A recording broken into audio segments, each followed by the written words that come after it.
Bienvenue sur Exponentiel Podcast. Aujourd'hui, on va parler particulièrement d'entrepreneuriat. On va parler de 10 évidences que tu es un entrepreneur. Reste jusqu'à la fin. Je pense que ça va parler à beaucoup de personnes aujourd'hui. Même si tu n'es pas en ce moment un entrepreneur, ça va te parler parce que tu vas voir si tu es un entrepreneur. Ça peut expliquer beaucoup de choses qui sont dans ton cœur. J'aimerais t'offrir le maximum de valeur comme j'essaie de le faire à chaque podcast. Donc, j'aimerais t'offrir une formation gratuite aujourd'hui qui s'appelle « Comment devenir ton propre patron cette année ». C'est le premier lien qui apparaît dans la description de la vidéo si tu me regardes en YouTube et c'est dans la description de ton podcast préféré également si tu es en audio podcast. Aujourd'hui, j'aimerais que tu puisses laisser dans les commentaires si tu es déjà entrepreneur, si tu es en vidéo évidemment, si tu es déjà entrepreneur, si tu aspires à l'entrepreneuriat, explique-nous un peu, en quelques lignes, je lis tous les commentaires et ça m'inspire lorsque je vois des gens me dire où ils sont sur la Terre, quel endroit géographique ils sont et qu'est-ce qu'ils font exactement. Ou même, tu peux même écrire tes aspirations.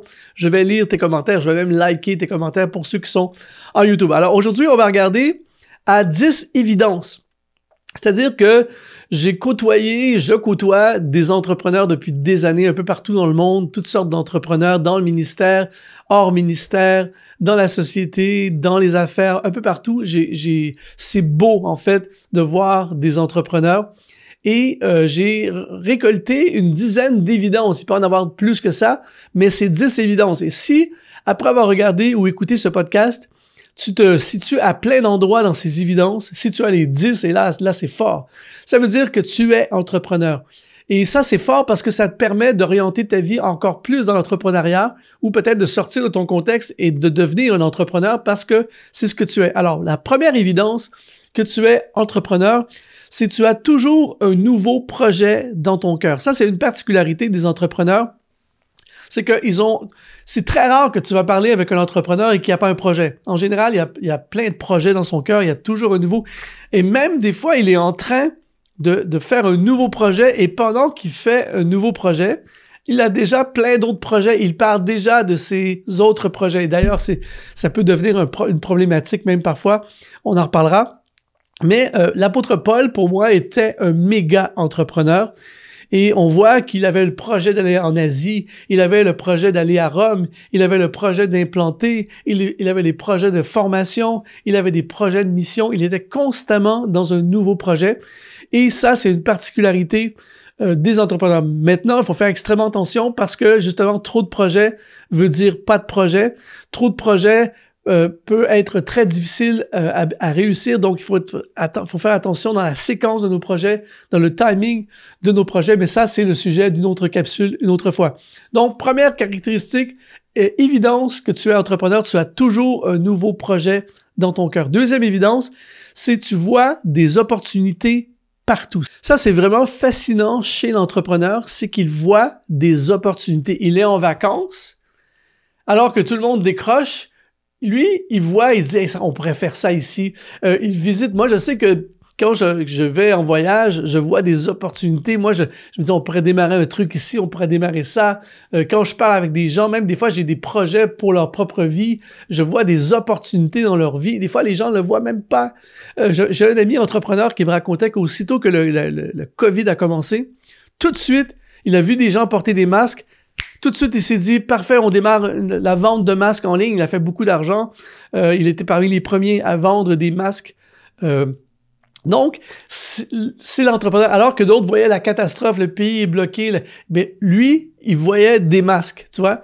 Donc, c'est très important comme évidence dans la vie d'un entrepreneur, c'est de voir les opportunités. D'ailleurs, c'est pour ça que ça prend l'entrepreneuriat. C'est pour ça que ça prend des entrepreneurs. Les entrepreneurs, c'est eux qui défrichent, ouvrent des chemins, tout ça. Bonjour, ici Luc Dumont. Si tu es béni et inspiré par ces émissions et que tu veux nous aider à diffuser encore davantage ce message, eh bien, deviens aujourd'hui un partenaire d'Exponentiel TV. C'est simple. Tu vas dans le lien qui apparaît dans la description de cette vidéo et tu rejoins la communauté des activateurs de destinée.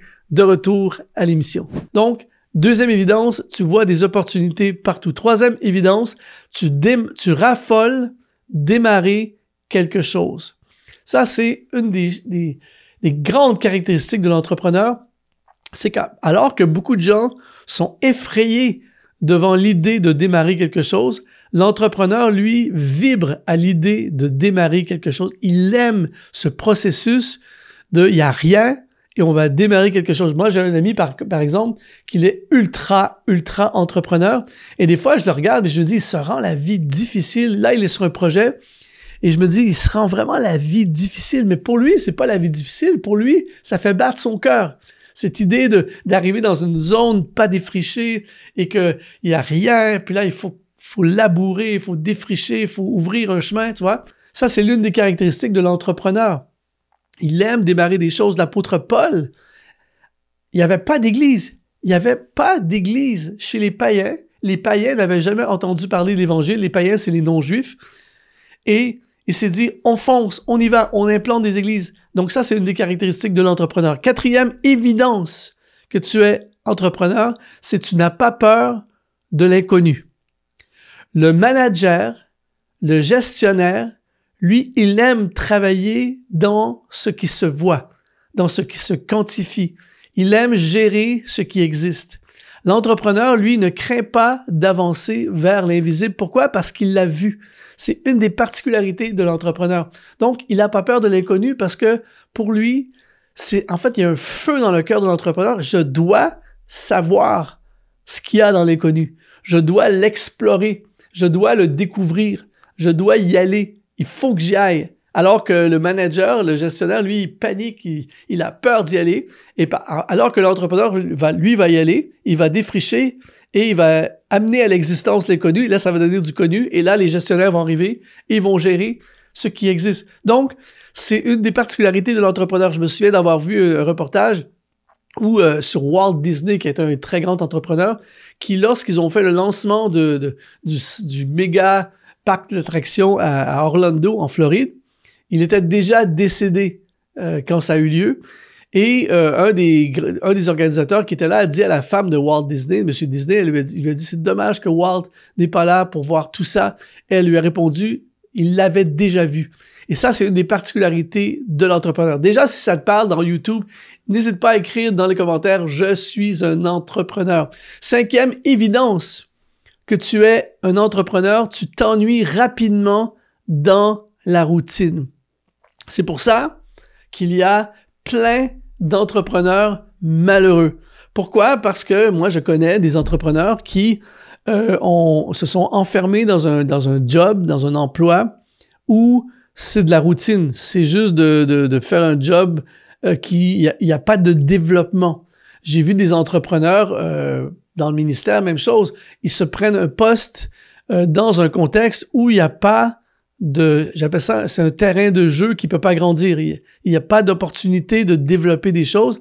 Rien de pire que pour un entrepreneur que de se trouver un poste j'appelle ça une prison dorée, un poste de fonctionnaire. Il n'y a absolument rien de mal à être un fonctionnaire. Quand tu es entrepreneur et que tu es enfermé dans un cadre rigide que tu peux pas le changer, c'est comme ça qu'on fait les choses et tu peux pas le développer. Eh bien, là, ça devient extrêmement compliqué. Le seul endroit où l'entrepreneur peut s'en sortir, c'est en devenant un intrapreneur.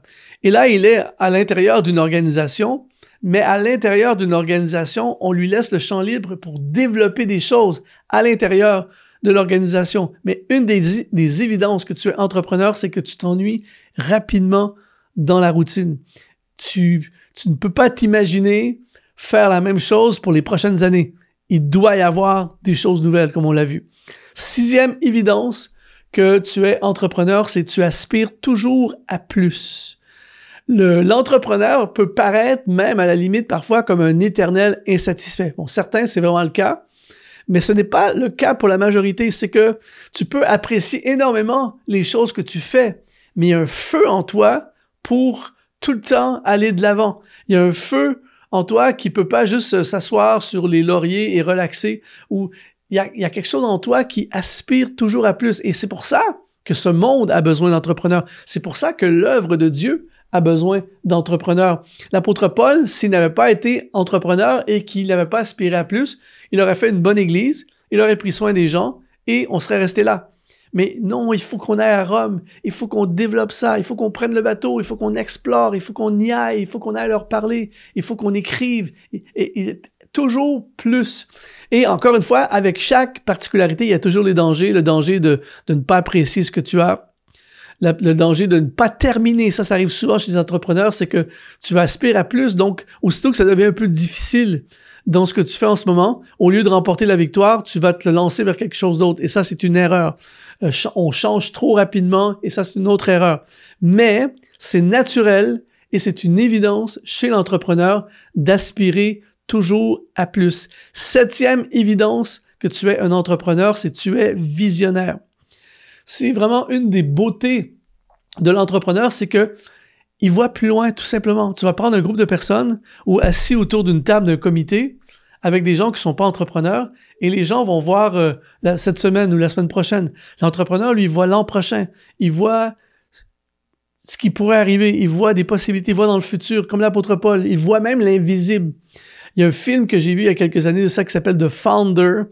C'est l'histoire de Ray Kroc, celui qui a propulsé McDonald's un peu partout aux États-Unis et dans le monde par la suite. Et il y a une scène dans le film qui est inspirante là. C'est qu'en fait, à la base, McDonald's a été démarré par les 2 frères McDonald, mais qui n'étaient pas des entrepreneurs du tout. C'était des gars qui ont démarré le truc. Ils n'étaient pas visionnaires. Et lui, quand il est arrivé là, il a vu le futur. Et là, il disait, je vois dans toutes les villes des États-Unis, je vois, c'est le M de McDo. Il voyait, et aujourd'hui, on sait, si tu as voyagé dans n'importe quelle ville, même un peu partout dans le monde, il y a des McDo. Et lui, dans les années 50, à la fin des années 50, il voyait ça. Donc ça, c'est une des particularités du visionnaire. C'est pour ça que, une des particularités de l'entrepreneur, c'est qu'il est visionnaire. C'est pour ça que des fois, les gens autour de lui, des fois, ils se demandent de quoi il parle, tout ça. Le danger de ça, c'est d'aller trop vite. C'est de prendre pour acquis que les autres ont vu. Beaucoup d'entrepreneurs font cette erreur avec leur équipe ou leurs équipes. C'est qu'ils prennent pour acquis que tout le monde voit la même chose. Et c'est pour ça que des fois, l'entrepreneur est frustré parce que les gens n'avancent pas au même rythme, ils sont pas aussi motivés, ils sont pas aussi captivés par l'idée parce que eux ils voient pas. Mais c'est une des particularités que tu as reçues en tant qu'entrepreneur, c'est que tu as une vision, tu vois le futur, tu es visionnaire. 8e évidence que tu es un entrepreneur, tu es activateur, c'est-à-dire que les gens te suivent. L'apôtre Paul a littéralement activé un mouvement d'évangélisation mondiale. Il a activé des gens à se lancer dans le ministère. Il a activé des gens à le suivre, à investir, à financer, à plein de choses dans les projets qu'il avait reçus. Et ça, c'est très rare que tu vas voir un entrepreneur. Il y a différents types d'entrepreneurs, on le comprend, mais c'est très rare que tu vas avoir un entrepreneur qui va pas mobiliser des gens. Inévitablement, il y a des gens qui vont capter la vision de l'entrepreneur, qui vont se connecter avec lui, qui vont vouloir l'aider à accomplir. Et ça, c'est une des particularités. Alors, si tu es quelqu'un qui les gens te suivent, les gens sont activés en ta présence, les gens ont le goût des gens qui n'ont pas de vision du tout et tout à coup, en passant du temps avec toi, tout à coup, ils ont une vision, tout à coup, ils sont activés, eh bien, c'est un des signes que tu es entrepreneur. 9e évidence que tu es entrepreneur, tu es souvent incompris par les gens autour de toi. Encore une fois, comme j'ai mentionné, c'est pas nécessairement parce qu'ils sont méchants que les gens te comprennent pas. C'est qu'ils voient pas ce que toi tu vois. Ils comprennent pas le langage que tu parles. Toi, tu as un projet, tu veux implanter une église dans une ville, et là, ça va coûter des millions pour faire ce truc-là, et les gens, ils disent, mais de quoi ils parlent? Qu'est-ce qu'ils pensent? Ou tu veux, je sais pas, t'as un produit, tu veux lancer un produit, tu veux vendre un truc, tu veux révolutionner la façon de faire les choses, peu importe c'est quoi, l'entrepreneuriat qui est en toi. Et là, ton entourage, on n'a pas l'argent pour ça, ça se vendra pas, ça marchera pas, les gens viendront pas, plein de choses comme ça. Et il y a un vieux film comme ça avec Kevin Costner qui ça s'appelle Fields of Dreams. Je sais pas en français c'est quoi. Mais là, il avait une vision. En fait, c'est un film un peu drôle, mais il avait une vision de bâtir un terrain de baseball et des anciens joueurs du passé reviendraient jouer, tout ça. Et là, il commence à défricher. Il avait une terre, une ferme. Et là, il commence à construire sur sa ferme un terrain de baseball. Et les gens disent, mais il est fou, ce gars. Il est complètement fou. Et lui, il disait tout le temps, bâtis-le et les gens vont venir. Et c'était tout le temps bâti. En anglais, c'est just build it and they will come.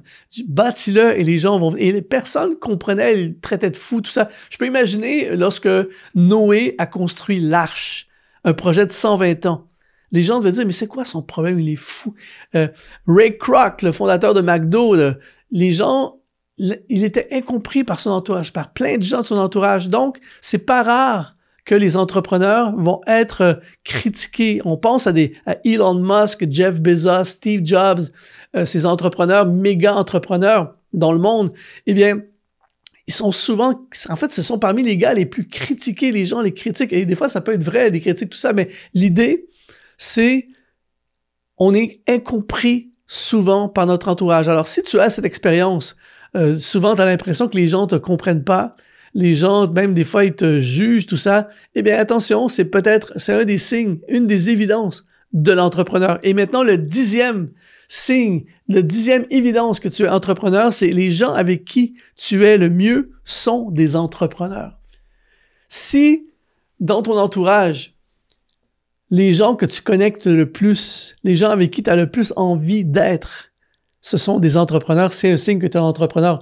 J'écoutais un podcast récemment d'un méga entrepreneur qui disait, j'aime les gens autour de moi, tout ça, mais j'ai l'impression tout le temps que justement, ils me comprennent pas. Mais il dit, j'aime tellement passer du temps avec des entrepreneurs, on peut rêver ensemble, on peut discuter. Et là, j'ai l'impression qu'on parle le même langage, tout ça. Et donc, ça, c'est une des caractéristiques. Tu verras jamais, ou très rarement, des pasteurs entrepreneurs fréquenter des pasteurs qui sont pas entrepreneurs. Tu verras jamais ou très rarement des entrepreneurs passer énormément de temps avec des gens qui n'ont aucune vision d'entrepreneuriat. Et ce n'est pas du jugement ou de l'élitisme ou quoi que ce soit, c'est juste que on se comprend. Lorsque tu parles avec un entrepreneur et tu lui parles d'un projet, il va pas dire « c'est un fou, tout ça ». Non, il comprend, lui-même vit des choses comme ça. Et donc, c'est très important de ne pas aller à l'encontre de ça. Au contraire, sois intentionnel et trouve des entrepreneurs. Et donc, tout ça pour te dire aujourd'hui, mon ami, si tu as les 10 évidences. Et d'ailleurs, ça pourrait être intéressant dans le... Si tu es encore là sur YouTube, ce serait évident de peut-être écrire 8 sur 10, 5 sur 10, 10 sur 10. N'hésite pas à écrire. Mais si tu as 10 sur 10, tu as ces 10 évidences, eh bien, ne te pose plus de questions. C'est certain, tu es un entrepreneur. Et c'est merveilleux. Eh bien, j'ai envie de te dire aujourd'hui, lance-toi, développe-toi, fonce, vas-y. Mais si tu as plus que 5, 6, 7 sur 10, c'est évident que tu es un entrepreneur. Alors, si ça te parle, n'hésite pas, écris dans les commentaires, commente. Et si tu es en podcast audio, eh bien, va dans ton podcast et s'il te plaît, si tu as aimé, eh bien, laisse 5 étoiles. Ça va nous aider à rejoindre encore plus de monde. Rejoins la formation gratuite « Comment devenir ton propre patron » cette année. Ici Luc Dumont, sois méga exponentialisé.